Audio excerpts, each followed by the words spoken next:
मुंबई बँकेचं लाडक्या बहिणींसाठी आता शून्य शिल्लक खातं असणार आहे। लोकशाही मराठीच्या मोहिमेनंतर मुंबई बँकेनं ही योजना सुरू केलेली आहे।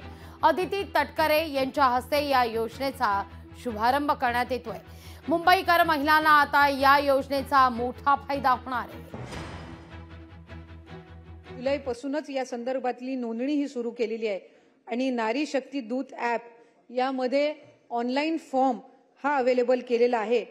यामध्ये GR पहिला इश्यू केल्यानंतर शासन निर्णय निर्गमित केल्यानंतर काही सुधारणा त्यामध्ये करण्यात आलेली आहे आणि ज्या सुधारणा करून तिथं आम्ही ते ॲप अजून अपडेट करत आहोत। आणखीन काही सूचना सुद्धा आलेल्या आहेत, त्यामुळे त्या सुद्धा या ॲपवर आपण लवकरात लवकर अपडेट करून या ॲपची क्षमता सुद्धा या एका आठवड्याभरातच ॲपच्या ज्या काही सर्व तांत्रिक बाबी आहेत त्या निश्चितपणाने सोडवल्या जातील। या व्यतिरिक्त जिल्हा बँकेतल्या ज्या अकाउंट असतील किंवा पोस्टच्या ज्या अकाउंट्स असतील हे सुद्धा त्या ठिकाणी ग्राह्य धरल्या जाणार आहेत। लोकशाही मराठी ऐका, पहा, जागरूक रहा।